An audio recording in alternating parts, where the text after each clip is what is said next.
E quando o Senhor entendeu que os fariseus tinham ouvido que Jesus fazia e batizava mais discípulos do que João, ainda que Jesus mesmo não batizava, mas os seus discípulos, deixou a Judéia e foi outra vez para a Galiléia. E era-lhe necessário passar por Samaria. Foi, pois, a uma cidade de Samaria, chamada Sicar, junto da herdade que Jacó tinha dado a seu filho José. E estava ali a fonte de Jacó. Jesus, pois, cansado do caminho, assentou-se assim junto da fonte. Era isto quase a hora sexta.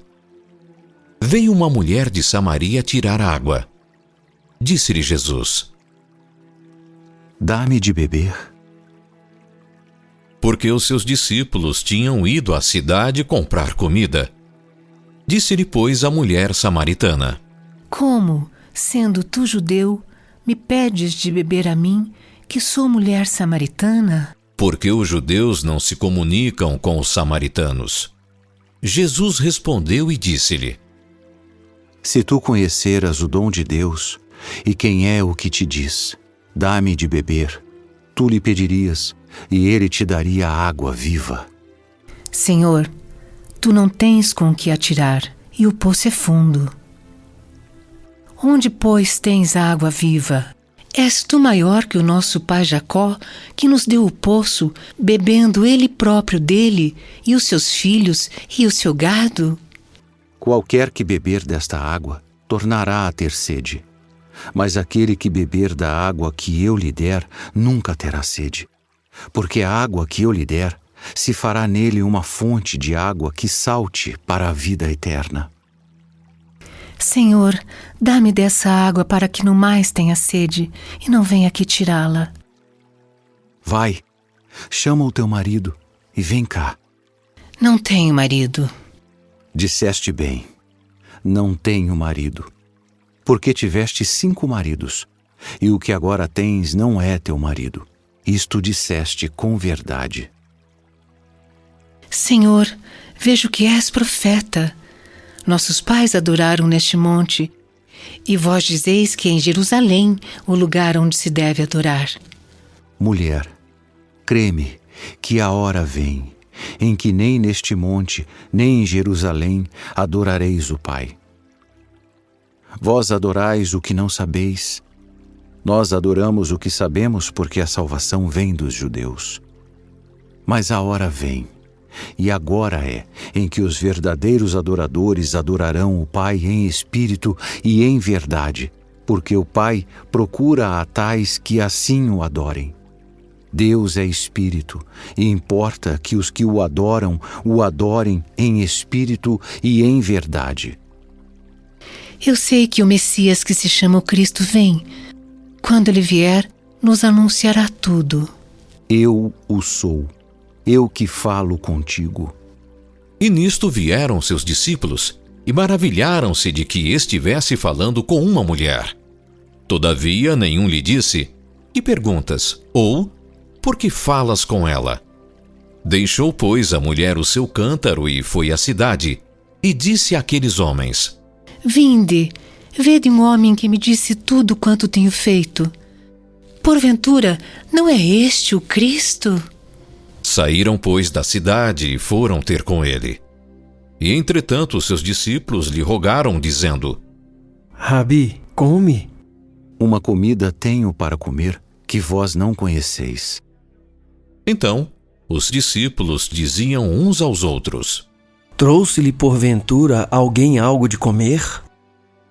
A minha comida é fazer a vontade daquele que me enviou e realizar a sua obra. Não dizeis vós que ainda há 4 meses até que venha a ceifa? Eis que eu vos digo: levantai os vossos olhos e vede as terras que já estão brancas para a ceifa.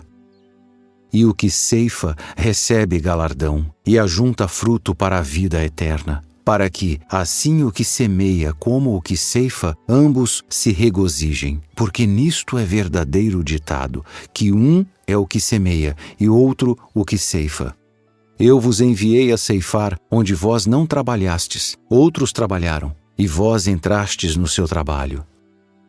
E muitos dos samaritanos daquela cidade creram nele, pela palavra da mulher que testificou: Disse-me tudo quanto tenho feito. Indo, pois, ter com ele os samaritanos, rogaram-lhe que ficasse com eles, e ficou ali 2 dias. E muitos mais creram nele, por causa da sua palavra. E diziam à mulher: Já não é pelo teu dito que nós cremos, porque nós mesmos o temos ouvido e sabemos que este é verdadeiramente o Cristo, o Salvador do mundo. E 2 dias depois partiu dali e foi para a Galiléia. Porque Jesus mesmo testificou que um profeta não tem honra na sua própria pátria. Chegando, pois, a Galiléia, os galileus o receberam, vistas todas as coisas que fizera em Jerusalém no dia da festa, porque também eles tinham ido à festa. Segunda vez foi Jesus a Caná da Galiléia, onde da água fizera vinho. E havia ali um oficial do rei cujo filho estava enfermo em Cafarnaum. Ouvindo este que Jesus vinha da Judéia para a Galiléia, foi ter com ele e rogou-lhe que descesse e curasse o seu filho, porque já estava à morte. Então Jesus lhe disse: Se não virdes sinais e milagres, não crereis. Senhor, desce, antes que meu filho morra! Vai, o teu filho vive. E o homem creu na palavra que Jesus lhe disse, e partiu. E descendo ele logo, saíram-lhe ao encontro seus servos, e lhe anunciaram, dizendo: O teu filho vive. Perguntou-lhes, pois, a que hora se achara melhor. E disseram-lhe: Ontem às 7 horas a febre o deixou. Entendeu, pois, o pai, que era aquela hora mesma em que Jesus lhe disse: O teu filho vive. E creu ele, e toda a sua casa. Jesus novamente fez este segundo milagre, quando ia da Judéia para a Galiléia.